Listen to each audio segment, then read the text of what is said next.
მოგესალმებით მეგობრებო, ბატონი გია ვორცკი არის ჩვენი განცემის სტუმარი, ჩვენი პარლამენტის ვიცე-სპიკერი, მოგესალმებით ბატონო გია.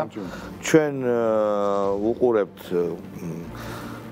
Deep State-ის გამოცოცხლებას ევროპაში, ამერიკაშიც. მე არ ვიცი ტრამპს რა ურთიერთობა აქვს ახლა Deep State-თან, უტევს, ისე უტევს, ნაკლებად თაფლობის თვე დაუმთავრდა თუ არა, 100 დღეს იტყვიან ხოლმე ზოგადად ინაუგურაციიდან, მაგრამ როგორც ჩანს ყველაფერი ისე არ მისდის, როგორც მას ქონდა დაგეგმილი, ეს ბუნებრივიც არის. ახლა ტარიფების ომი დაიწყო, ჩვენ ნაკლებად შევეხმარებთ, რომ ჩვენ არ გვაქვს ესეთ გაცხებული ვაჭრობა ამერიკასთან. მაგრამ მე მინდა გითხრათ თქვენი აზრით, აი რაც ხდება მსოფლიოში, ეს დაძაბულობის სარტყელი.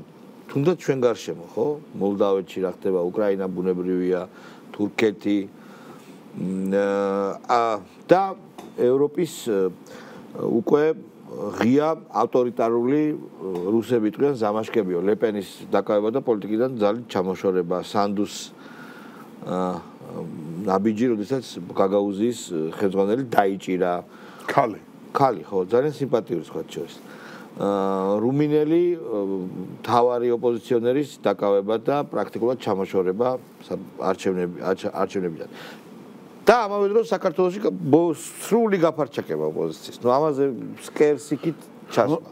როგორ ეთანადება, იქ გაძლიერება, აქ შესუსტება, რა მოხდება? ეს ანალიზი მინდა რომ თქვენგან მოვისმინო. ხო, ნუ თავარი ის არის რომ ამ ანალიზის საფუძველზე ხელისუფლება როგორი იქცევა მე. როგორც ხელისუფლების სამაგზას კლუბში სხვა ის არის განხილვა, მაგრამ ამ ტარიფების ომმა შეიძლება დაგვაზიანოს კიდევაც, იმიტომ რომ შეიძლება ჩვენ იმდენად არ შეგვეხო, მაგრამ თუ კი იქნება კრიზისული პროცესები განვითარდება ევროპაში და ამერიკის შეერთებულ შტატებში, რასაკვირველია ჩვენზეც იმოქმედებს, ჩვენ გვაქვს გარკვეული უპირატესობა რეგიონის სხვა ქვეყნებთან და მსოფლიოში ბევრ ქვეყანასთან შედარებით ახლა ესეც საკამათო თემა ხდება ხოლმე, მაგრამ ფაქტია რომ გუშინ წინ აგერ სოციალური პროგრესის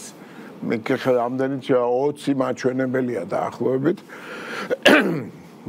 და აფასებს ამ სოფლიო ბანკის საერთაშორისო სავალუტო ფონდი ინსტიტუტები მუშაობენ და გამოირკვა რომ სოფლიოში ათეულში ვართ ვინც ბოლო 13 წლის მანძილზე აჩვენა პროგრესი, საუკეთესო მაჩვენებლები აქვს პროგრესის. ეს იმას არ ნიშნავს, რომ დამთავრდა სოციალური პაკეტი საუკეთესოა, ეს იმას არ ნიშნავს, რომ სიღარიბე დაძლეულია, მაგრამ ისეთ მიდის პროცესები, რომ ამ ტემპით თუ გავაგრძელეთ და წარმოიდგინეთ კიდე შიდა ხელშემშლელი რამხელა რესურსია მობილიზებული ჩვენ წინააღმდეგ, მაგრამ მიუხედავად ამისა, ესე თუ გავაგრძელეთ, ჩვენ 2030 წლისთვის საშუალო ევროპულ დონეზე გავალთ. ხა მე ევროკავშირის წევრობასთან დაკავშირებით თუ რამე არ მოგვიგონეს და რაღაც მახეები არ დაგვიგეს, წინ ამას არაფერი არ დაუდგება. ახლა აბსოლუტურად უსაფუძვლოა იმდენი ბრალდებები გაისმის ჩვენს მიმართ, აქ უკვე ორმაგ სტანდარტზე არ არის ლაპარაკი. წარმოიდგინეთ გერმანელები გერმანია ჯერ კიდევ შოლცი მართავს იქ მოვალეობის შემსრულებელია, სანამ ისინი მოლაპარაკებებს აწარმოებენ და შოლცი იქნება ამ კოალიციაში.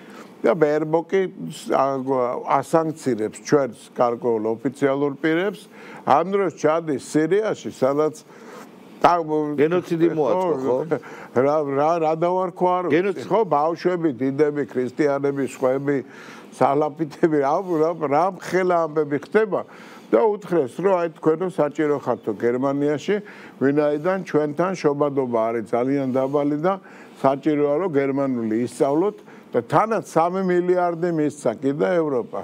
წარმოიდგინეთ, ახლა ორმაგ სტანდარტზე რო არის ლაპარაკი, ეს უკვე ორმაგ სტანდარტზე არ არის აი ამ ჩვენ შემთხვევაში, ეს არის აი მასხრა თაგდება რა საზოგადოების და რისი გულისთვის, იმიტომ რომ ადრე თუ გვიან ის რესურსი საგანგებო მნიშვნელობისას ვეძახით ჩვენ აქაც ვილაპარაკეთ სტუდიაში წინა შეხვედრის დროს რასაც ქვია სატრანზიტო რესურსი, მაგრამ არა მარტო გატარებისთვის არის მნიშვნელოვანი, ეს კარგად მინდა აღურებელმა გაიგოს. არამედ ჩაკეტვისთვისაც მნიშვნელოვანია. არა, საქართველოს ტერიტორია. ხო, ბუნებრივია, მან ალტერნატიული რაც შეეხება სირიას. ალტერნატიული სირიაზე თუ გაიარა ყატარის გაზმა, აი, თურქეთში თუ გადავიდა, შემდეგ ევროპას ექნება ალტერნატივა რუსული გაზმის. ამერიკას აწყობს ეს. რუსეთს არ აწყობს, არც ამერიკას არ აწყობს. ესე იგი არის საკითხები, მე მინდა რომ არავინ იფიქროს, რომ ამას განგებ ვაკეთებ კომენტარს. იმდენად ჩახლა არა ვაკეთებ კომენტარს რა. იმდენად ჩახლართულია სიტუაცია, არის საკითხები, რაც შენ გაწყობს და არის რაც არ გაწყობს. საქართველოს მცირე რესურსი აქვს. საქართველოს რესურსი არის მართალი სიტყვა, რომელიც თქვენ სტუდიიდანაც ხშირად ისმის. შეიძლება რაღაც საკითხებზე ვერ ვთანხმდებით. მე ჩემი აზრი მაქვს რაღაცაზე, მაგრამ ფაქტია, რომ აი ეს მართალი სიტყვა და ელემენტარულად ხალხის მხარდაჭერა, მობილიზება და მეტი ინფორმაციის მიწოდება, ვინაიდან მყარად ვიდგეთ ამ პოზიციაზე, რასაც სტაბილურობის შენარჩუნება ქვია. წინააღმდეგ შემთხვევაში წაგულეკავს სოფლიო პროცესები, ვინაიდან ეხა მათთვის, მით უმეტეს ვინც თბილ კაბინეტებში ზის, მით უმეტეს ვისაც 9-დან 6-მდე აქვს სამუშაო და უშუალებელი ხელფასები აქვს და განაგებენ სოფლიოს რაღაც საკითხები ეხება ყველა ადამიანს თავისი სფერო აქვს. თუ ეს ადამიანები, აი გარკვეული, აი ეს უშუალებელი არმია ადამიანებისა, ზოგი კარგად არის ჩახედული, ზოგი არის ნაკლებად ჩახედული, მაგრამ ასრულებს კონკრეტულ დავალებას და საბოლოო ჯამში რაღაც გარკვეულ სტრატეგიულ მიმართულებას მიყვება. ჩვენ აბსოლუტურად არ აგვაქვს არანაირი რესურსი, რომ ამ პროცესებზე გავლენა ვიქონიოთ. ჩვენ გვაქვს შიდა რესურსი, შიდა რესურსი არის ხალხი. ამას წინათ იყო საუბარი კიდევ რატომ ერჩიან ბიძინა ივანიშვილს. რასაკვირველია, ბიძინა ივანიშვილი ქვეყნისთვის დიდი რესურსია, გარდა იმისა, რომ დადებითი ადამიანია, როგორც პიროვნება, თავის ქვეყნის მოყვარული, არავის არასდროს არ შეუმჩნევია რაიმე გადახრა მთავარი პოზიციიდან, რომ ქვეყანა არის გადასარჩენი. თორემ მოლაპარაკებაც, გარეგებაც ადვილია მისი რესურსის მქონე ადამიანისთვის, არ წავიდა ამას არასდროს, არც ერთხელ. და სია შემიძლია მოვიტანო აქ და ჩამოვთვალო რა გააკეთა ქვეყნისათვის და ვერავინ ვერ დამიდებს საპირისპირო სამ პუნქტს მაინც ან ერთს. როდესაც ბიძინა ივანიშვილმა რაიმე საპირისპირო ჩვენი ინტერესებისთვის გადადგა. გუნდი შეკრა. მე არ ვამბობ, რომ ჩვენ გუნდი არ არის იმ ინტელექტის დონის, რომ დამოუკიდებლად რაღაც მიმართულებები მართოს, მაგრამ თავარი არის ხალხი, რომელიც უნდა ამ გუნდს ენდოს, რომელიც შექმნა ბიძინა ივანიშვილმა. თვითონ არ უყვარს ახლა ხშირად რომ ბიძინა ივანიშვილის ფაქტორს ასე ვახსენებთ, მაგრამ იმდენი ნეგატივი მოდის, რომ ალბათ ხანდახან საჭიროა კიდევაც, რომ მეგობრებმა თუ ახლობლებმა თუ პოლიტიკური გუნდის წევრებმა ეგეც ხშირად მოვაგონოთ ხალხს. ესე არ არის ადამიანმა, რომელმაც იქ 2012-ზე არ არის მარტო.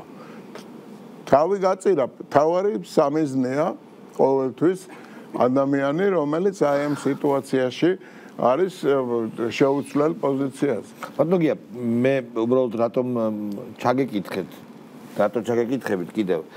ჩვენ ხედავთ, რომ მართლაც მოსისინე გველების ბუდი არის თანამედროვე მსოფლიო და ცხელი კონფლიქტებიც არის, მაგალითად უკრაინა-რუსეთის ომი, რომელსაც ჯერ არ მოდი ვიყოთ პატიოსნები და არ უწერია ჯერ ახლო დასასრული, იმიტომ რომ ერთმანეთს ურტყავენ მხარეები და ცეცხლის შეწყვეტამდე შორს არის და ვერ აახოვებს ამერიკა ასე სწრაფად ამ მხარეებს ერთმანეთთან, მაგრამ არის ეს პრობლემები ევროპას და ამერიკას სავაჭრო ომი აქვს გაჩაღებული, ჩინეთს დაუტესა დიდი ტარიფები, იაპონიას თითქმის ყველა თავის მოკავშირეს, გრენლანდიაზე იძახის უეჭველი ჩემი გახდებაო, კანადასთან ომია, სავაჭრო ჯერჯერ მოკლედ არეული არის ეს მსოფლიო და ტრამპი ბუნებრივია თავისი მანერაში ცდილობს ამერიკა გაამდიდროს, ფული იშოვოს და გავლენები გაზარდოს.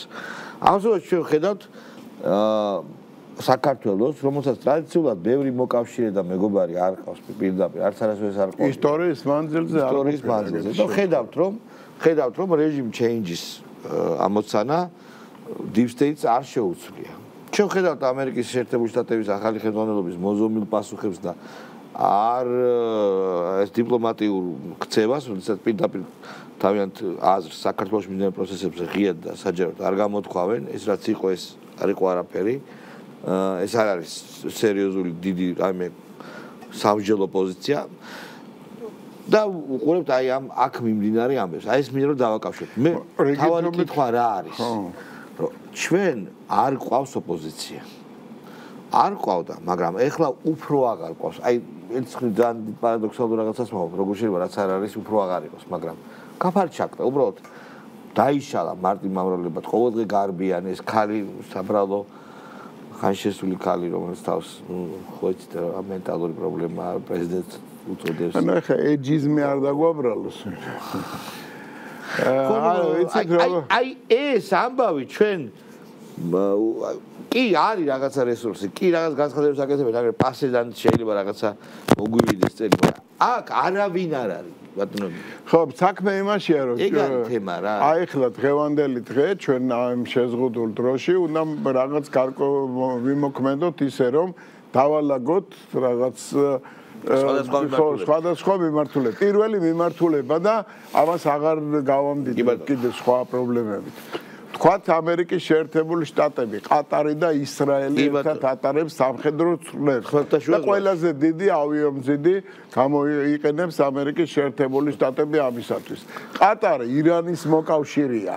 ყატარის მიმართ არაბული სახელმწიფოების დამოკიდებულება ნეგატიურია და 2017-ში რომ არა ირანი, ყატარი პრაქტიკულად ძალიან ცუდ მდგომარეობაში სრული ემბარგო იყო მის გარშემო. ყატარი არის ის ქვეყანა, რომელსაც აბრალებენ ევროკავშირის მოსყიდვას იმისათვის, რომ ფეხბურთი ჩატარებული იყო. ავიწიოთ ცოტა ზემოთ, ძალიან დიდ რეგიონს გადავახტით.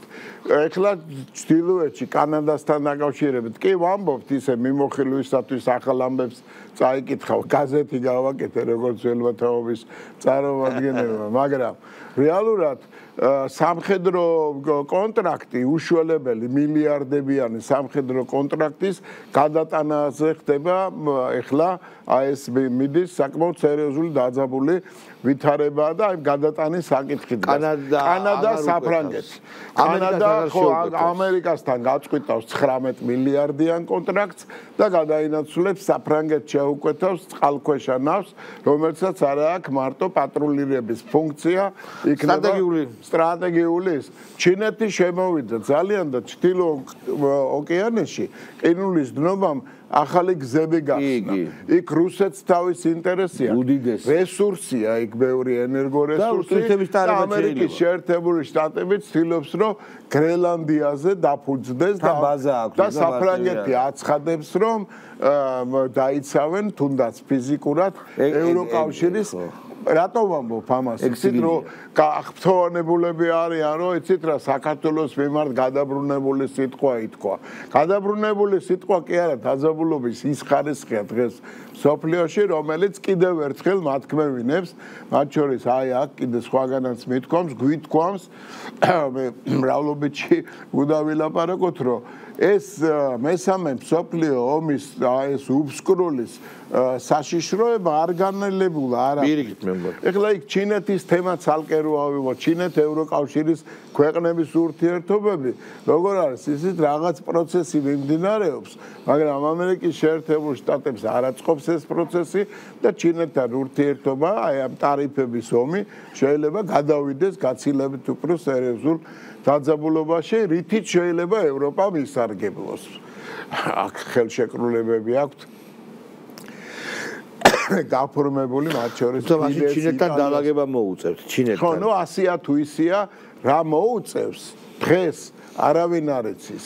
მერე არსებობს კიდევ ერთი თემა.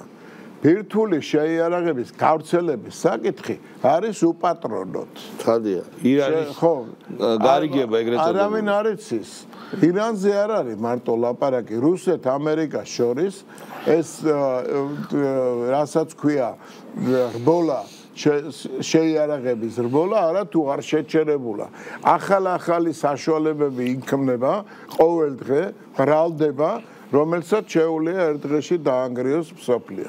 ეხლა პატარა საქართველოში ხო, აქ ვითარება არის ის რომ აქ ვითარება არის რომ აი ეს გარემოები და არის რაღაცა შეშლილი ოპოზიციასაც ვერ ვიტყვი რა. მოდით უარესი სცენარი დავხატოთ და შემედავეთ თუ ესე არ არის რომ შენ ზიხარ აი ამ ცეცხლის არში არა იმას აი ამ უბსკრულის წინაშე მდგარ უშუალებელ ტიტანებს ესაუბრები ასე რაღაც თემებზე ელაპარაკები რომ საქართველოს ტრანზიტის საგზაო ტრანზიტი აზიისა და ევროპის დამაკავშირებელი იქ მაგა ბოჭორიშვილი ერთ საგარეო საქმეთა მინისტრს შეხვდა ელჩს შეხვდა ხო ამერიკის ნელ-ნელა ფართოვდება ეხლა შეხვედრების წრე ამას რატო ვამბობ, იცით, რაც რესურსი გვაქვს მობილიზებული იმისათვის, რომ ადამიანებს აი ბიჭები თუნდაც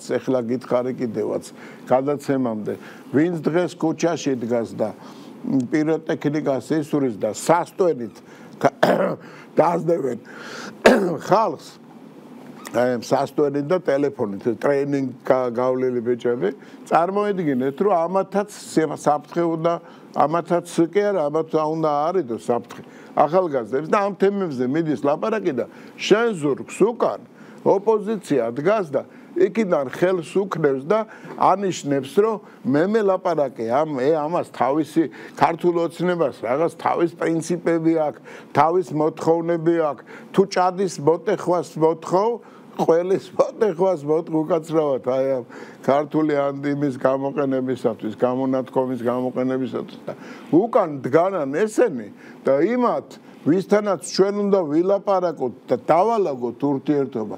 სულით სიახოლმე ჟურნალისტები და თქვენ რას აკეთებთ, რომ დაალაგოთ ურთიერთობა?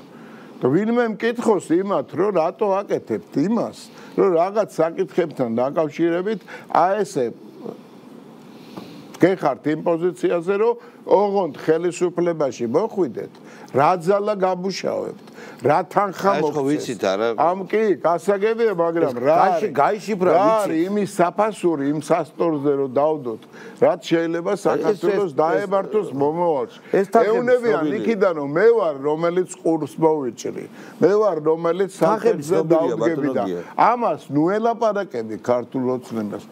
და მიუხედავად ამისა სოფლიოში არ არსებობს არც ერთი ინსტიტუტის შეფასება, სადაც ჩვენ არა ვართ მოწინავე ადგილს. რეიტინგებს ხშირად ვახსენებ ხოლმე, მაგრამ აი ამ გლობალური დაპირისპირების აი ეს ხარისხი, რაც შეეხება ამერიკასთან უკრაინის ომთან დაკავშირებით. ხლა უკრაინამ დაიწყო შეტევა ვოლგოგრადის მიმართულებით. რასაკვირველია, ხო ამას ახალისება აქვს. და რასაკვირველია ეს ტრამპის საწინააღმდეგოდ მიმართული ქმედებებია, რომელიც ახალისება, მაგრამ უკრაინელი ვინც გინდა გიც ეროვნებას არ აქვს მნიშვნელობა. ის ბიჭები და გოგოები რო იხოცებიან, ქალაქები რო იბომბება, აქედან გამომდინარე აბსოლუტურად გამქრალია, აი რაღაცა ადამიანური, ჰუმანური დამოკიდებულებები აი ამ პრაგმატულ ცივსისხლიან მსოფლიოში. და ერთი პატარა საქართველო აი ამ უშუალებელი დაპირისპირების მორევში დგას ფეხზე. 20% ტერიტორიების ოკუპირებულია, იქიდან ავტომატი გვაქვს დამიზნებული, ხო? ფიგურალურად რო ვთქვათ. ავტომატიც არის და სარაკეტო კომპლექსია ანაკლიდან 4 კილომეტრში. და ეხლა დაუბრუნდა იმ შეკითხვას, რაც თქვი და წარმოიდგინე, გადახედა ვინ არიან პოლიტიკურ ველზე. ადამიანი, რომელიც თაღლითია, მე არ შეურაცხყოფის მიყენება რთული რამეა, იმიტომ რომ ის მარტო არ არის, იქ ოჯახია, იქ ვიღაც ახლობელი ყავს, ხო? მაგრამ საქართველოს თემასთან მიმართებაში სრული თაღლითობაა, ან თაღლითობა, ან მავნებლობა. აი ვინ არიან მაგალითად როგორც პოლიტიკოსი თქვათ გვარამია, ან ბოკუჩავა, ან ადამიანები გახარია, რომელიც გადადგა ისეთ დროს, რომ საქართველოში ომი უნდა დაწყებულიყო. და ვინ არიან ეს ადამიანები და რატო იღებენ კიდე გარკვეულ მხარდაჭერას. ეგეთია ცხოვრება. მე სხვა პრობლემაზეც მიგითითებთ, იმიტომ რომ ეს ადამიანები უკვე აღარ იღებენ გარკვეულ მხარდაჭერას და პრობლემაც ესაა ეს, რომ ოპოზიციური აზრი და ოპოზიციური ნარატივი აბსოლუტურად უპატრონოთ არის და ხელისუფლება არის მარტო, იმიტომ რომ არ გაგიგონე, როგორ უნდა იყო. ესეც სხვანაირადაც ვერ მოხდება. ვერ გედავება იმაზე, მაგალითად. არა, არავინ არ ხო, არის. ვერ გედავება იმაზე, რომ თქვა კოოპერატივების განვითარება საჭიროა თუ არ არის საჭირო. მემარცხენე თუ მემარჯვენე სოციალური პოლიტიკა. არა, ეგ უკვე დასრულებულია. ეგ თემაში ვერ შემოდის. არა, ხო, იმიტომ რომ და ერთი თემა აქ მარტო გეუნება, რომ რუსი ხარ, ხო? ხო, იცი რა, შენ რუსი ხარ. ხო, ნუ სიგიჟია. ხო, რუსთან დაინახა უკვე ხალხი ხედავს, რომ პრორუსული, პროდასალური თემა აღარ არის. არა, როგორ შეიძლება შენ გეძახოს რუსი, როდესაც მაგალითად საფრანგეთი, ხო, იგივე მეთოდოლოგიით სარგებლობს, რასაც აკეთებდა პუტინი აბსოლუტურად, ხო? აბა რა არის ლეპენის ეს 9 მაის მედიხართო პარაძეო. აი ეს რა არის? მოსკოვში. ეს რა არის? ხო? ეს რა სიგიჟია. ანუ ვიღაცამ ხომ მოიფიქრა ეგ. დაჯდნენ და შეგახსენებთ ლეპენი რაზე ლეპენთან დაკავშირებით. ორი თანაშემწე ყავდა როგორც ევროდეპუტატს და ეს თანაშემწები მუშაობდნენ ლეპენის ფრანგულ პარტიაზეც და ეს ჩაითვალა სახსრების არამიზნობრივ ხარჯვად და მიესაჯა 4 წელი, 2 პირობითი, 2 ბრასლეტით და რაც ყველაზე მნიშვნელოვანია 5 წლით არჩევის უფლების წარსება და რაც არის ყველაზე მურწალი. ეხლა კიდე ერთი თემა ავიღოთ რა, ორმაგი სტანდარტი არ ქვია თქვა, მაგრამ აი წარმოიდგინეთ, რომ გამოდის ამერიკის შეერთებული შტატების ვიცე-პრეზიდენტი მიუნხენში და ევროკავშირისკენ იშვერს თიც, ისე რომ მიუნხენის მასპინძელი ორგანიზაციის ხელმძღვანელი კირილი დაიწყო. თუ როგორ ჩაგრავენ უკრაინას და რა სიტყვებს ამბობს ევროპაზე ზოგადად.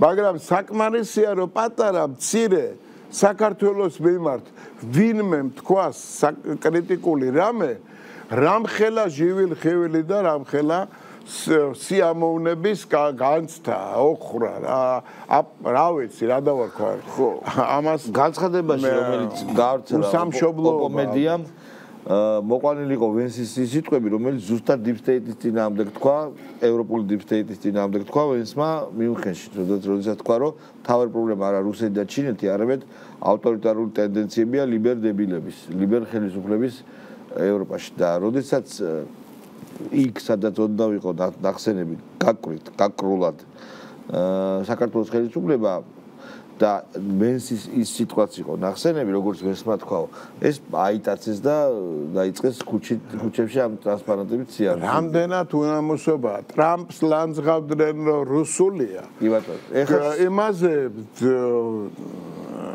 ეროვნული უსაფრთხოების დირექტორთან დაკავშირებით გაბარცე. რას ამბობთ, რომ რუსეთის აგენტია.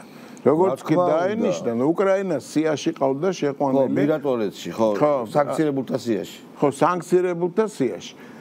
წარმოიდგინეთ სიტუაცია, როდესაც ეს მთელი არმია ჩვენი ეგეთ წოდებული ოპოზიციის ლანძღავს. ნუ არმია რა, რაც არის ტაჯგუფები. როტა. ხო, ლანძღავს იმას ტრამპს რუსულს უწოდებს. და უცებ თუ რაღაცა ოდნავ შეამჩნიეს, რომ საქართველოს მიმართ რომელიღაც ჩინოვნიკმა რაღაცა თქვა, ხო, იმ წუთში ამერიკის დროშები ააფრიალეს. ეს უკვე ევროპის სტანდარტი არ არის. ეს არის სიტყვა ამას ზუსტი შესაფერისი, არ პირველი ვინ თქვა, აღარ მახსოვს, უსამშობლოობა ქვია. უსამშობლოობა. ბატონო, მე ბოლო კითხვა მაქვს, რომელიც წულუკიანის, ეგრეთ წოდებულ წულუკიანის კომისიას ეხება, იმიტომ რომ საქმე იქით მიდის, რომ ბუნებრივია კომისიის დასკვნა, არ უნდა ამას ბევრი მიმოხილვა, უკვე ეხლავე ჩანს, რანაირ იქნება დასკვნა და როგორი განაჩენი იქნება ამ კომისიისა რეჟიმის მიმართ. და ჩვენ ვიცით გაცხადებული პოზიცია ქართული ოცნების დიდანაძის ბრიფინგი იყო, რომ ამ დასკვნით ისინი უნდა წავიდნენ საკონსტიტუციო სასამართლოში, რომელიც დიდი ალბათობით, მე ესე მგონია, ნაცებს და ნაცმიახლოვებულ პარტიებს აკრძალავს. ჩემი აზრით ეს არის ერთადერთი გამოსავალი ამ ქვეყნისთვის, რომ ქირურგიულად ეს აგენტების ეგრეთ წოდებული პარტიები მოშორდეს. კიდევ ერთხელ ძალიან დიდი პრობლემაა ოპოზიციობა და ქირურგიულად თუ შეიძლება ამის უზრუნველყოფა. არა, იმიტომ კი არა რომ ოპოზიცია და ხელს გიშლის იმაში რომ გადარჩენ, ხოლო სამართლიანობა მოითხოვს, იცით ამას. გამო აი ნახე, რა ხდება შალვა. პირველი პუნქტი ნომერი პირველი. შეეძლო თუ არა საქართველოს იმჟამინელ ხელისუფლებას თავიდან აერიდებინა რუსეთის ინტერვენცია.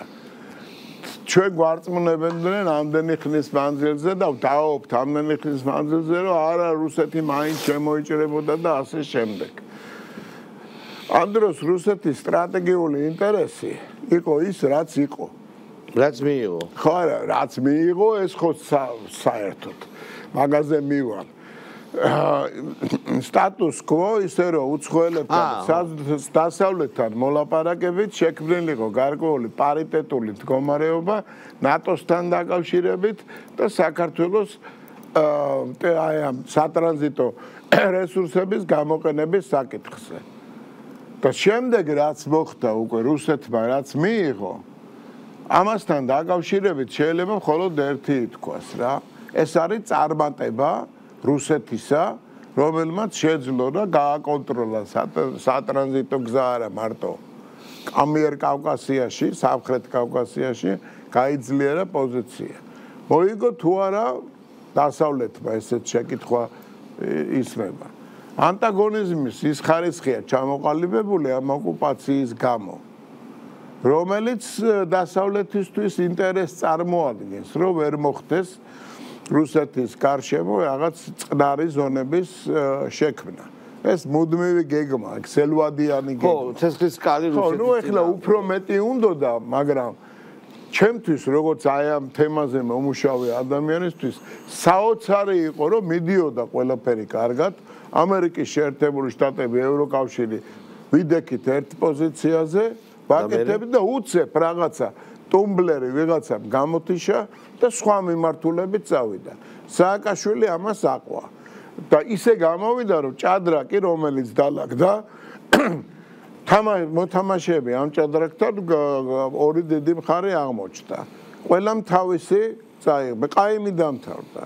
სააკაშვილმა მოიგო იმითი, რომ კიდევ თქვი და გავიმეორებ, რომ მესამე თუ იმეორებ, მოიგო იმითი, რომ წითელ ხალიჩაზე მოხვდა, აი ამ ცეცხლის გავლით, ხალხი დაგვეხოცა, ბიჭები დაიხოცნენ, მათი ცეცხლები ბიატოვის და ესენი რაზე გლიცინებდნენ, იცი რომ სტალინის ძეგლის დაბომბვას თავაზობდით 50,000 ლარათო და ამაზე გლიცინებდნენ. ბიჭები გამოტანილია, ცხედრები გამოტანილი არ არის იქიდან. და დღეს კიდე ნამუსი ყოფნით და ამბობენ რომ თქვენო ქართულ ჯარს აბრალებთ თვითონ რასაც აკეთებთ. სააკაშვილმა მთელი ეს ხელისუფლების ყველა ბერკეტი ჩაიგდო ხელთ, წააგო ვინ? საქართველოს. და აი ამ უშველებელი ნეგატიური მემკვიდრეობით მოვედით დღემდე. ამ ხალხთან ერთად ამას რასაკვირველია თავის შეფასება უნდა გაეცეს პასუხი ამ კითხვებს და იმიტომ რომ წარსულის გამოძახილი ეკო ძალიან ტკივნეულად და მწვავედ ისმის დღესაც და ჩვენ პრაქტიკულად ყველა ქართულმა იცის პასუხი. ოღონდ ამას შეიძლება გაფორმება, დამტკიცება და ხელმოწერა და უკვე ქმედითი ღონისძიებების გატარება. ასე რომ უსამართლო არ უნდა იყოს. არა, ჩვენ ვიცით, ჩვენ ხო ამ ქვეყანაში ცხოვრობდით. ჩვენ ზუსტად ვიცით სააკაშვილს რატომ აწყობდა 2007 წლის არეულობის შემდეგ, როდესაც ის მიხვდა რომ ხალხს აღარ უყვარს, მას უნდა რაღაც გრანდიოზული ნაბიჯის გადადგმა, ავანტურის წამოწყება და ძალიან მარტივად ჩაითრიეს რუსებმა, მერე თვითონ მოაწერეს ხელი რეზოლუციას, რაც აღიარეს რომ დაბომბვა თვითონ დაიწყეს და ასე შემდეგ. ეს ღალატის და სიგიჟეების თელი სერიაა და ეს სერია უნდა ბოლო-ბოლო განაჩენამდე მივიდეს. დიდი მადლობა ბატონო გია, უგმეს მადლობა რომ მობრძანდით. ძალიან საინტერესო საუბრის გამოძგიხდით. მადლობა ზაზა შატილიშვილი გვესტუმრება, ძალიან საინტერესო წერილი გამოაქვეყნა ზაზამ გუშინ და ჩვენ ამას აუცილებლად განვიხილავთ. რეკლამა.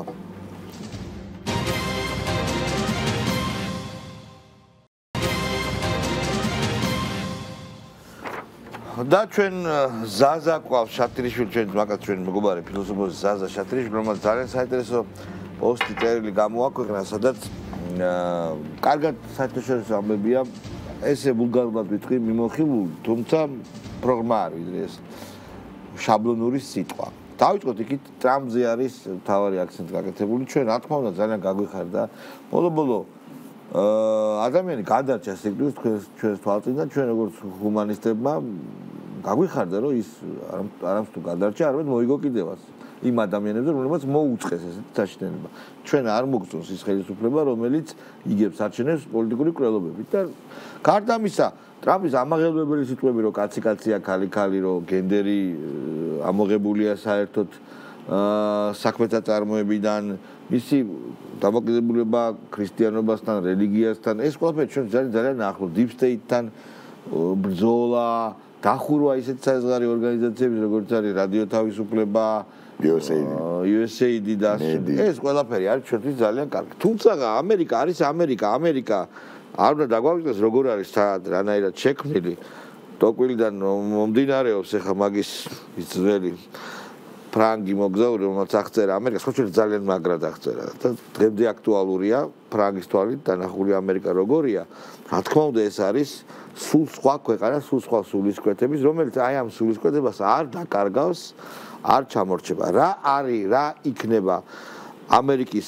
კაპიტალისტური იმპერიალისტური წრეების მე ვიტყოდი რომელიც არსად არ გამქრალან ახალი ბრძოლის მეთოდები ამაზე შენ დაწერე თუ შეიძლება კიდევ რომ გითხრა თვითფას მაყურებელს რა უთხრა მოდი მე დავიწყებ იქიდან რა იყო მაინც რა არის ამ წერილის ძირითადი მესიჯი და ვისადმი არის ეს უბრალოდ სკოლის არის მთავრობისა და საზოგადოების იმ ნაწილისადმი რომელიც ძალიან ესე ვიტყოდე იყო ესეთი შესანიშნავი ინგლისელი რეჟისორი გარდაცვლილი კერასელი რომელსაც აქვს ეს ფილმი ლისტომანია და პროექცირებული აქვს ბიტლომანიაზე და ხო და ტრამპომანია სკოდა ადგილი ძალიან და კიდე აქვს და ნუ მე ესე ვიტყოდი აი როგორც ილია ჭავჭავაძე იტყოდა მკვახე შეძახილი რომ მიუხედავად აი ყველაფერს რაც ჩამოთვალე გეოპოლიტიკა ასად არ წასულა გეოპოლიტიკა არსებობს პოლიტიკა არსებობს და როგორც ახლა შენ თქვი მგელია გარდა იმისა რომ ქალია და კაცი-კაცია მგელია და კრავი-კრავია აქედან გამომდინარე ისეთ სიტუაციაში როგორშიც ვართ ჩვენ და ძალიან კარგად უნდა გავისეგზეგანოთ კიდევ ერთი რამე ხა ამაზე ამ მოსემულ წერილში არ არის ესე პირდაპირ ლაპარაკი მაგრამ რა გარემოში ვცხოვრობთ რა ისტორიულ პერიოდში ვცხოვრობთ ისეთ ისტორიულ პერიოდში როდესაც ძველი წესრიგი დაირღვა ძველი წესები არ არსებობს ახალი ჯერ დადგენილი არ არის და აი გვერდზეც რომ გავიხედოთ ხო აზერბაიჯანმა უცებ წაიღო დაიბრუნა წაიღო გაჩნია რა კუთხით უღურებს ხო ყარაბაღი იქ ისრაელი ყარაბაღი დაიბრუნა აზერბაიჯანული პოზიციიდან მაგრამ სომხების პოზიციიდან სხვანაირად გამოიყურება სომხებს არ ქონდათ ეს აღიარებული ყარაბაღი ხო აი ეგეც ძალიან საინტერესოა ხო აი ეს არის რაღაცა ისტორიული პერიოდი როდესაც ვიღაცას ძალუც მოიპოვოს ტერიტორია მაგრამ ვიღაცას აი ამ და ჩვენ პირველ რიგში მე ვიტყოდი ამ სამი წლის განმავლობაში ჩვენ რაც ყველაზე მთავარი გავაკეთეთ მოიპოვეთ ჩვენი დამოუკიდებლობა და სუვერენიტეტი ჩვენ გამოხატეთ ჩვენი პოლიტიკური ნება რომ ვიღაცას არ გადავყვებით საფლავში ან უფსკრულში რადგან ის ვთქვათ და ჩვენ აღმოჩნდით სუბიექტი პოლიტიკის სუბიექტი რომლებსაც დავაყარეთ მაგალითად ურთიერთობა ჩინეთთან რამდენიმე წლის წინ ეს უბრალოდ წარმოუდგენელი გენიალურია და ყველაზე მნიშვნელოვანი რა არის იცი რომ თვითონ როგორი დამოკიდებულებაა ჩინეთის მხრიდან რომ ის არასოდეს და რამდენჯერმე გაცხადებული იქნა ჩინეთის establishment-ის წარმომადგენლებისგან რომ ჩვენ არათუ არ ვერევით შიდა პოლიტიკაში სხვა ჩვენ პარტიებს ვცემთ ჩვენ ისეთ ქვეყნებთან ვამყარებთ პარტნიორობას, რომელსაც აქვს თავიანთი პოლიტიკური ნება. ჩინური ღირებულებების თავისმოხვევა არ იქნება. ხო, ეს ერთი ძალიან მნიშვნელოვანია. პარტიებს ცემენ რას? პარტნიორის პოლიტიკურ ნებას. აქედან გამომდინარე, რა თქმა უნდა, ამ მოცემულ წერილში არის რეტუშირებული ყველაზე ცუდი სცენარი. რომ ტრამპი დამარცხდა, გაიმარჯვა Deep State-მა და ერთი წლის შემდეგ ხდება რაღაც გარკვეული ტრანსფორმირებული ტრამპის მოbrunება ჩვენს მიმართ. ანუ აქ კიდე ერთი მომენტია, რომ აი ერთი წელი კიდე არსებობს დრო. რისთვის არის ეს დრო? ეს დრო არის სწორედ იმისთვის, რომ ჩვენს მიერ სიმწვრით მოპოვებული სუვერენიტეტის პოლიტიკურ იურიდიული გაფორმება შევძლოთ. არა, ტრამპთან დაკავშირებით მინდა რომ გითხრა შენ განტრამპვა კი. არ არის ცუდი ტერმინი. კარგია. მიჩუქნია. განტრამპვას, მთლიანი განტრამპვა არა. შენ წამწერილში ავითარებ შემდეგ თეზას, რომ ამერიკა და გელი. არ უნდა დავივიწყოთ. არ უნდა ჩავარდეთ რა არის ამერიკის ფუძემდებლური პრინციპი? ამერიკა შეიქმნა როგორც შესაძლებლობების უზარმაზარი ქვეყანა. სადაც ევროპისგან თუ სხვა ქვეყნებისგან განსხვავებით ეს მაწუხები იყო ძალიან მცირე და არც არსებობდა. ეს არის პრაგმატული ადამიანების ქვეყანა, ეს არის ასევე რელიგიური პროტესტანტების ქვეყანა, რომელთა წარმატებაც რელიგიურ წარმატებასაც ნიშნავს, ან თუ იქ წარმატებული ადამიანი ხარ და ფული გაქვს, ესეთი დოქტრინა არსებობს, რომ ღმერთს უყვარხარ. ეს არის შრომელი ხალხის რა თქმა უნდა ქვეყანა, ეს არის თავდაჯერებული ინიციატივიანი ხალხის ქვეყანა და დღეს ამერიკა რომელიც გაიხლარდა ლიბერალურ სიგიჟეებში, ამ სიგიჟეებისგან თავისუფლდება და გადადის 60-იანი 70-იანი წლების ამერიკას უბრუნდება, რეიგანის თუნდაც ამერიკას უბრუნდება, როდესაც ის ეცილობს რომ როგორც ქვეყანამ მოიპოვოს, დაიბრუნოს გავლენა ეკონომიკური სამხედრო და ასე ეს არ ნიშნავს რომ ამერიკა გადაიქცევა მშვიდობის ტრედად, ხო? და ჩვენ ამ ფაზისთვის უნდა ვიყოთ მზად. ეხლა მინდა რომ უფრო დააკონკრეტო. რა გავლენა აქვს დაუშვათ რუსეთ-ამერიკის ომს, როგორც ამერიკა იძახეს ეს პროქსი ომია. რა გავლენა აქვს ჩინეთთან რომ დაიწყეს აქ და არა მარტო ჩინეთთან, სოფლიოსთან სავაჭრო ომი. აი, როდის რა გველის? აი, ამ ომების ომი ყველაზე მეტად აღელვებს ადამიანს. ირანთან შემოკარგო პრობლემაა, ირანთან დიდი ხა არ უნდა არის როგორ დამთავრდება ეს. აი რა გავლენები ექნება. შენ თქვი ეს ყველაფერი მინდა რომ გაიარო. არსებობს რამდენიმე გამოწვევა. ერთი სერიოზული გამოწვევა, სანამ ეს ომი არ დამთავრებულა, მუდმივად არის დამოკლეს მახვილივით ჩამოკიდებული ნუ ალბათ ეხლა უფრო ნაკლებად მეორე ფრონტის იდეა, რომელიც გაცილებით მწვავე იყო. როცა ამერიკა გვაწვებოდა 2022-23 წლებში. როცა ლიტვა გაწვება იქ ნაკლებად ლიტვა და ლატვია არ გვაინტერესებს ამ თვალსაზრისით. რა შეიძლება ამერიკულ-ჩინური ურთიერთობები ჩვენი დაახლოება ჩინეთთან, ჩინეთი როგორც ჩვენი პარტნიორი. თელემავი არის ის, რომ რა თქმა უნდა, როდესაც ჩვენ უახლოვდები ისეთ გიგანტს, როგორც არის ჩინეთი და ისიც გიახლოვებს, აი რაღაც გარკვეული გამოწვევა, მაგრამ ისე ვიმეორებ, აი ეს მომენტი დღევანდელი არის გარკვეული, მე ესე ვიტყოდი, შანსი ჩვენთვის. თითქოს დღევანდელი სამყარო თითქოს კი არა რაღაცნაირად დაემსგავსა ჰობსის ცნობილ დოქტრინას ყველას წინააღმდეგ. აი თითქოს ეს ომი ყველას წინააღმდეგ რაღაცა მეტაფორიდან და რაღაც გარკვეული ესე ვიტყოდი პირველადი რაღაც მოცემულობიდან იქცა აი ჩვენს ეხლანდელ რეალობად. მაგრამ ისეთ სიტუაციაშიც კი როცა ყველა ერთმანეთის წინააღმდეგ არის საჭირო რაღაცა ადგილები, ტერიტორიები, სადაც აი ეს ქანები, რომლებიც ირყევიან, ერთმანეთს ეჯახებიან. უძრავად იქნება. ხო, არის რაღაც ადგილი, მე ესე ვიტყოდი, შვეიცარიები. აი, ის რაც ადრე იყო შვეიცარია, აი ჩვენ მაგალითად შეგვიძლია დღეს აი ესეთი როლის თამაში და მე რა მგონია, აი ეს სუვერენიტეტი ჩვენ უნდა გარდავსახოთ აი ესეთ პოლიტიკური შენ არ ვთხილებ ხელისუფლებას და ხალხს რომ ჩვენ არ ჩავთვალოთ რომ აი გავივაკეთ. აი არის დათათვაშხეში არსებობს ესეთი ისტორიულ-სოფიული მომენტი ძალიან მნიშვნელოვანი, რაც ყველას გვახსოვს, ხო? და თითქოს არის ჩამოყალიბებული საქართველოს მისია ისტორიული.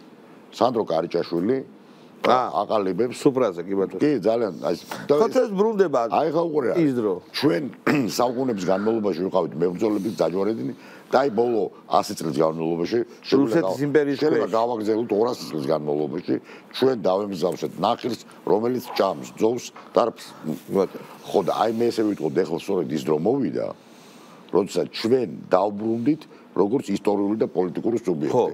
მაგრამ ზუსტად ამ ტრანზიტული გზების გამო. მე ყველას ძალიან ისე მეშინია. რა თქმა უნდა ამას საჯარო სივრცეში ვერ გავახმოვანებ, მაგრამ ალეგორიულად ვიტყვით ცნობილი სომხური ანეკდოტი ქართულს რა უნდა, სამი რამ ერთდროულად. ხო და აქედან გამომდინარე მე სწორედ აი ეს წერილი იმისკენ არის მიმართული რომ არ ჩავვარდეთ ეიფორიაში. ამ სამი რამიდან მე მეცაც გეტყვი. 90 ჩვენ ვიგზენით რომ საბჭოთა კავშირი ინგრევა. კი ბატონო. აი მე არ დამავიწყდება 1997 წელს, როდესაც წითელ მოედანზე დაფრინდა მათიას რუსტის. მაშინ ეპოქა დასრულდა დიდი, კი ბატონო. აი მე და არა მარტო მე, აი ჩემი გარემოცვა, ხო? მეგობრები, ახლობლები, ჩვენ მივხვდით რომ საბჭოთა კავშირი დამთავრდა. და ამერიკის იმდროინდელი ხელისუფლების დამთავრება, ნარატივის დამთავრება როდის იგრძენი? მე გეტყვით ჩემს. აბა მითხარი.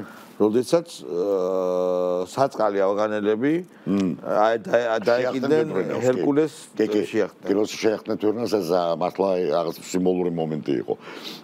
ну სხვადასხვა ეხლა ამ წერილში არის ერთი მოდელი ვერსია ყველაზე რთული და ამისათვის ჩვენ მზად უნდა ვიყოთ იმიტომ რომ დიდი ალბათობაა რომ deep state-მა დაამარცხოს ტრამპი არის მეორე ტრამპი კი არ დაამარცხოს გადმოქაჩოს პირობითი ტრამპი მოდი ტრამპიზმი ტრამპი ფართო მოდი მოხდეს კიდე ერთი რამე მინდა დავაზუსტო ყველაფერს ხო ვერ დაწერ ამიტომ კომენტარს ვიძლევი ამ სიტუაციაში ტრამპი არის ორი მოვლენა ტრამპი როგორც სიმპტომი დაავადების ამერიკის არა მარტო სხვათა შორის მე ესე დასავლური სამყარო დასავლური ლიბერალური პარადიგმის დასასრულის სიმპტომი და მეორე ტრამპი როგორც პოლიტიკური ფიგურა და პრეზიდენტი ეს ორი სხვადასხვა რეალობაა საშიშროება არის რომ როგორც პირველი უფრო მეტი იყოს ვიდრე მეორე და ეს დიდი პრობლემა ამერიკის აი ამას ვლაპარაკობ და მესამე მოდელი არის ეგრეთ წოდებული პერესტროიკა გორბაჩოვიზმი კი ბატონო ხო ანუ შეიძლება აღმოჩნდეს ისე რომ ბაიდენი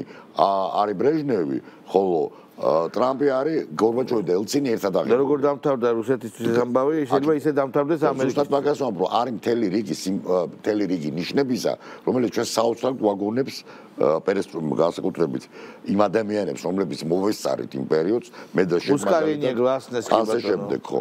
აქედან გამომდინარე ჩვენ აი ხო მოცნებობდით იმ დროზე რომ გავხდებოდით დამოუკიდებლები და სანდრო კარიჭაშვილის აი ეს ოცნება რომ საქართველოს დაბრუნდებოდა ისტორიულ სუბიექტად მოხდა აი მაგრამ ეხლა ჩვენ რა გვინდა იცი ერთდროულად გვინდა რომ თან ეს ბალახი ვძოვოთ და თან დამოუკიდებლობი მივიღოთ ხო მე უბრალოდ კიდევ ერთხელ მინდა განტრამპის შესახებ გითხრა შენ წერილში პროფეტი ხარ პრაქტიკულად და შენ ამბობ რომ სავსებით შესაძლებელია რომ ის ტრამპი აღარ იყოს რაც იყო მე ის ტრამპი აღარა ვარ მე ის ტრამპი აღარა ვარ კი ბატონო და მართლაც რაღაც გარკვეული გეოპოლიტიკური ძალიან დიდი მოდელი დააპგრეიდება რომ აი მოდი ეს რაღაც შევეცდები მოდელირებული ქრონიკის კვალ და კვალ კარგინა მაგათ შევეცდები ნიკნოჩი ბუჯიცკასა ნიკნოჩი ბუჯ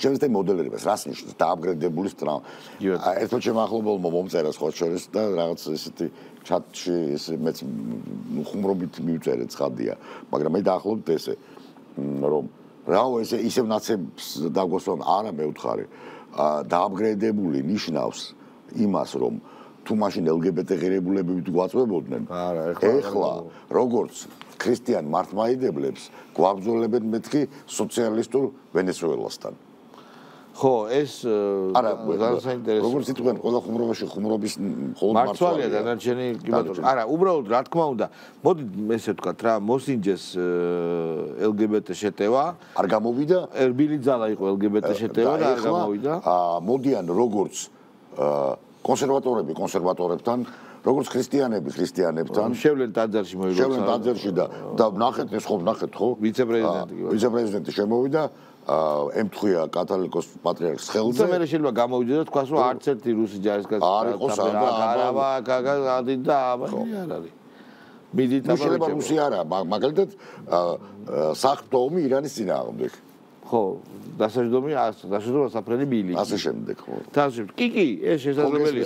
ანუ იმ შემთხვევაში მათ შენი ნაწერის მიხედვით დაინახეს და რა თქმა უნდა, ჩვენ ყოველთვის გაკვრებული იყო, რატო არის ესეთი დებილები, როდესაც მართლმადიდებლურ ქვეყანაში რაც მრევლად საკუთარ თავს მოსახლეობის 80% აგინებენ პატრიოტს. უკრაინაში სხვანაირად იქცეოდნენ. ესე იგივე ლიბერალური ამერიკა, ბაიდენის ამერიკა. უკრაინაში სხვანაირად იქცეოდა. როგორ კაცი დააქცია ეკლესია. უკრაინაში წახალისებული იყო ნაციონალიზმი. სხვა ეკლესია იყო მათთვის. უკრაინული ნაციზმი და ნაციონალიზმი აბსოლუტურად წახალისებული იყო. არა, მე ვერ ვიტყოდ რომ ეს იყო რაც წახალისეს. შუხევიჩი და ბენდერობა არ არის უკრაინული ნაციონალიზმი. არა, ნუ მათ ესე მიაჩნია. ხო და არ არის ეგ ეგრე. ნუ ეხლა ეს მეორე საკითხია. იმიტომ რომ ეგ ბოზონის აღმოჩენა და ელემენტარული ნაწილაკების შესახებ ტრაქტატის დაწერა უფრო იოლის საქმეა, ვიდრე იმ ქვეყნის ნაციონალიზმში გარკვევა. პირდაპირ გეტყვი, მე ვცადე და ბროდსკის ლექსის გარდა ვერაფერი და პუშკინის ლექსის გარდა უკრაინაზე ვერაფერი ვერ ვიპოვე, იმიტომ რომ ძალიან თავსატეხია ეს დიდი თემაა. გადაცემათა ციკლი არ ეყოფა ამის რომ გაიგო რა არის უკრაინული ნაციონალიზმი. რა არის ხა ვერ გაიგებ. ეხლა შენ თუ ლაპარაკობ რა არის უკრაინა ზოგადად. ეს სხვა ეს ძალიან უდიდეს თემა. უკრაინა როგორც პროექტი ბოლო 15 წელს შეიცვალა. არა, უბრალოდ არის ბოლო ფერადი რევოლუციის შემდეგ. მე გულისხმობ მაიდანის უკრაინა. ფერადი რევოლუციის შემდეგ. ზუსტად ამას ვამბობ. ანუ იანუკოვიჩის შუაში ჩადგმით. კი ბატონო, თუმცა იუშენკოს სხვა ნარატივი ჰქონდა. იუშენკოს ნარატივი. როგორც კი დავიწყეთ, აი ეგ არის, აი ეს მაგია. კი ბატონო. როგორც კი დავიწყეთ ჩვენ ანალიზი, იმ თვეში წამოვიდა 15 წელი და 3 აბსოლუტურად სხვადასხვა უკრაინა. არა მარტო ეხლა თუ დავიწყებთ 92 წლიდან 5 წამოვა. 97 წლის კონსტიტუცია, 86 და უკაცრავად 96 რა გინდა ხარ გვინდა ამას ლაპარაკი, გიხოცებთ რომ ეს არ არის ამასემის თემა, ეს ვერ მოურჩებით. ეს არის პრობლემა იმ ქვეყნის. სინამდვილეში რასაც ლაპარაკობთ, არის აი ეს ცენტრიდანული თემებია. კარგი არ გვიდა. ეხლა ვილაპარაკოთ დაუბრუნდეთ ისე ჩვენ ქვეყანას, რომელიც მსგავსი არაფერი არ არის. არა, რა თქმა უნდა, იმიტომ რომ საქართველოს არის ისტორიული სუბიექტი. ეს არის მონოლითური ქვეყანა. არა, უფრო მეტიც თქვა ისტორიული სუბიექტი. კი ბატონო. ჰომოგენური მონოლითური. დაახლოებით 2300 წლის განმავლობაში. კი ბატონო, ეს არის მონოლითური. დაახლოებით 17 საუკუნის, 18 საუკუნის განმავლობაში უკვე არის მას აქვს ქრისტიანული, აბსოლუტურად მხარი ქრისტიანული იდენტობა. შესაბამისად, ჩვენ რასაც შენი წერილიდან დასკვნის სახით შეიძლება გამოვიტანოთ, ეს არის რომ ჩვენი ეროვნული ნაციონალური და გვეყუდნოდეს. ოღონდ ეს არ უნდა იყოს, ეს არ უნდა იყოს ისტერია, ეს არ უნდა იყოს ფუჭი ნაციონალიზმი, ეს უნდა იყოს ზუსტადაც კი ევროპული ღირებულებების ერთგულება. ეს არ უნდა იყოს ნაციონალიზმი, რომელიც აგებულია ნეგაციაზე. არამედ მოდი ესე ვთქვათ, ეროვნული იდენტობა, რომელიც ემყარება რას? კულტურულ კოდს. საკუთარ კულტურულ კოდს და სუვერენიტეტის შეგნებას გამომდინარე ამ იდენტობის შენარჩუნებიდან. ანუ სუვერენიტეტი არის იარაღი კულტურული და ეროვნული იდენტობის შენარჩუნებისთვის. და აი აქ სახელმწიფო თამაშობს ძალიან სერიოზულ როლს. აი როგორც კი საქმე ვიდგა, საქმეზე ჩვენ ვაჩვენეთ, რომ ჩვენ გვაქვს სუვერენული პოლიტიკური სუბიექტის თვისება. აი ჩვენს გვერდით არის არანაკლებ ძველი კულტურა. არანაკლებ სომხური კულტურა, რომელსაც სახელმწიფო დაკარგა მე-5 საუკუნეში, 15 საუკუნის შემდეგ მიეცა საშუალება და მას 33 წელი ჰქონდა სახელმწიფო და ეს სახელმწიფოება ჩააბარა, თუ შეიძლება ასე ითქვას, ვის? არავის, აი დაკარგა. ვის? მე ესე ვიტყოდი. დღეს საქართველოს არსებობა როგორც პოლიტიკური სუბიექტის არის გარკვეული გარანტია სომხეთის როგორც კულტურის გადარჩენის. აი საოცრად საინტერესო მისია დაგვაკისრე ხა. ჩვენ მე ამაზე არ მიფიქრია, მეგობრებო. ეს ძალიან საინტერესო. ერთ-ერთი მისია ესეც არის. როგორც იყო საუკუნეების განმავლობაში. აჰა, არა, მესმის, მაგრამ ნუ საინტერესო. ეხლა ვილაპარაკოთ პრაქტიკულ რჩევებზე. ამ ფარჩაკ ოპოზიციას არც კაფუჭება შეუძლია არაფერს. არა, უყურე რა არის, მოდი ჩვენ ეხლა არ ღირს ოპოზიციაზე ლაპარაკი. რაღაცა ხო უნდა გავაკეთოთ ჩვენ, რაღაცნაირად ხო უნდა მოვიყვანოთ წესრიგში ჩვენი სოციალური სხეული. არიან ადამიანები, რომლებსაც არ მოსწონთ ქართული ოცნება, მაგრამ ეზიზღებათ ეს ოპოზიცია. რაღაც ეროვნულ თანხმობამდე ხო უნდა მივიდეთ რა. რაღაცა როგორ არის, იცი რომ ჩვენმა ხელისუფლებამ გაიარა სცილასა და ქარიბდას შორის. კი ბატონო, და კიდევ არის ეს ბრძოლა კიდე წინ არის რა თქმა უნდა, კიდევ ბევრი სხვა საფრთხე იქნება. ისე ვიმეორებ, მთელი ეს ასე ვთქვათ, ჩემი გზავნილი დღევანდელიც და საზოგადოებრივ ბოლო პერიოდისაც ტრამპის ინაუგურაციიდან დაწყებული არის რა, რომ კი, რა თქმა უნდა, ჩვენ ეს მეც, შენც, სხვებმაც ქონდა ეს პროგნოზი, რომ ტრამპი გაიმარჯვებს. სხვათა შორის ამ მოცემულ წელში ერთი სიტყვითაც არ არის აღნიშნული ვენსი და ვენსის მიუხედის სიტყვა. ეს სხვა ტიპის მოვლენაა. კი ბატონო. რომელიც ცდება ტრამპს და ტრამპის როგორც პოლიტიკურ მოვლენას და ვენსის ეს სიტყვა რატო არის მნიშვნელოვანი? ორი რამის გამო. პირველი, რომ ეს არის ქრისტიანობის აპოლოგეტიკა და მეორე, დემოკრატიის დაცვა. ბატონო. აი ეს არის ძალიან მნიშვნელოვანი. და იოანე პავლე მეორით რომ დაამთავრა, იოანე პავლე მეორე იყო ქრისტიანი დემოკრატი. ბატონო. ეს არის და არა ლიბერალი დემოკრატი. ჩვენს მეხსიერებას ეს არის მეორე მნიშვნელოვანი სიტყვა მიუნხენის კონფერენციაზე მეორე. და ნახოთ როგორ იქნება. დაახლოებით თითქმის 20 წლის მერე. 20 წლის შემდეგ. და ნახოთ როგორ განვითარდება მოდი. 20 წლის შემდეგ ნაწარმოებიც არის. როგორ 20 წლის შემდეგ ნაწარმოებიც. დუმას ნაწარმოები ხო.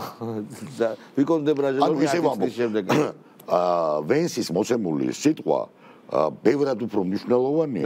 ვინმე ნებისმიერი პოლიტიკური პარტია და გამარჯვება. რა თქმა უნდა. მეგობრებო, მოდით დასასრულ კიდევ ერთი კითხვა დავსვათ. ეს კითხვა არის შემდეგი, რომ წამორჩელი წერილის შინაარსზე და დედააზრზე ვილაპარაკეთ. ეს არის გარკვეული გამოფხიზლებისადმი. უკაცრავად და არ დამავიწყდეს. ძალიან მნიშვნელოვანია ერთი წლის ვადა. დიახ. რატომ არის მნიშვნელოვანი? იმიტომ რომ რომელი ვადა? ერთი წელი რაც ხო. აი რისთვის უნდა გამოვიყენოთ ეს ერთი წელი. მე მგონი რაღაც გარკვეული მოვლენები უკვე დაწყებულია. ეხლა მე შემოვესწარი გიაულსკისთან შენ საუბარს. თქვენ განიხილავდით ამ პროცესს, ამ გამოძიებას 2008 არა ეს ძალიან მნიშვნელოვანია ხო. ეს არის სწორედ ერთ-ერთი შემადგენელი. ბუნებრივია. აი ამ გზაზე ეს არის ერთ-ერთი ერთი წელი არ დაჭირდება. არა, უბრალოდ არის ამ ერთწლიანი ალგორითმის ერთ-ერთი ფაქტორი, ბატონო, ნაბიჯი ელემენტი.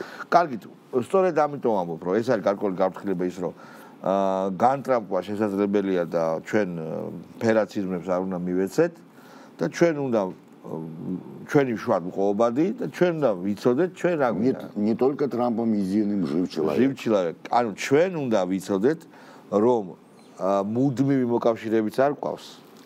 და არც მეგობრები არ ყავს. აბსოლუტურად. უღრე არის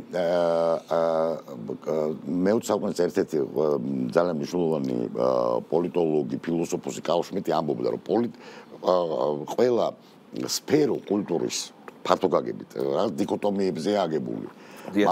მაგალითად მეცნიერება არის აგებული ჭეშმარიტებას იყალბე. წვენა არის მორალური ხელოვნება მშვენიერი მახინჯი. პოლიტიკა არის განსხვავება წესსა და მოყვარის შორის.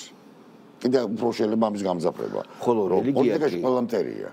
ხოლო ოღონდ აი არსებობენ მტრები გობს ყველა ყველა სინამდვილე სიტუაციობრივი მოკავშირე ხო და არის და სიტუაცია აი ამ სიტუაციაში ვიღაცა ნამდვილად მტერია, მაგრამ არაფერი არ არის მარადიული. ეს ყველაფერი იწვევს. როგორც ინგლისია რა თქმა უნდა ჩვენ არ გვყავს მარადიული მეგობრები. არამედ გვაქვს მარადიული ინტერესები და მანდაც კი შეცდომა, იმიტომ ინტერესები შეიძლება შეიცვალოს სხვა შორის. და ეს სამწუხაროდ გვაჩვენა. ან საბედნიეროდ არ ვიცი, რელიგია არის ერთადერთი ჩემი ქრისტიანული რელიგია, რომელიც ამ დიქოტომით ასაგებლობს. არის მხოლოდ სიყვარული და სხვა დანარჩენი არ სიყვარული არ არის. და აქედან გამომდინარე, ბოროტება არ არის. მტერი უნდა გიყვარდეს და იხსნება ეს დიქოტომია მტერსა და ქრისტიან, ამიტომ კეისარს კეისრის და ღვთისა ღმერთს. ანუ არ არის ქრისტიანული რელიგია აგებული სიყვარულსა და ბოროტების დიქოტომიით. სიყვარული და მორჩა. არ სიყვარული არ არსებობს. დიდი მადლობა ჩვენი მეგობარი ზაზა ჩადრიშვილი ყავდა სტუმრად, ძალიან საინტერესო გადაცემა გამოვიდა. ჩვენ ერთმანეთს მომავალ პარასკევს შეხვდებით. ნახვამდის მეგობრებო, კარგად გრძელდებოდეთ.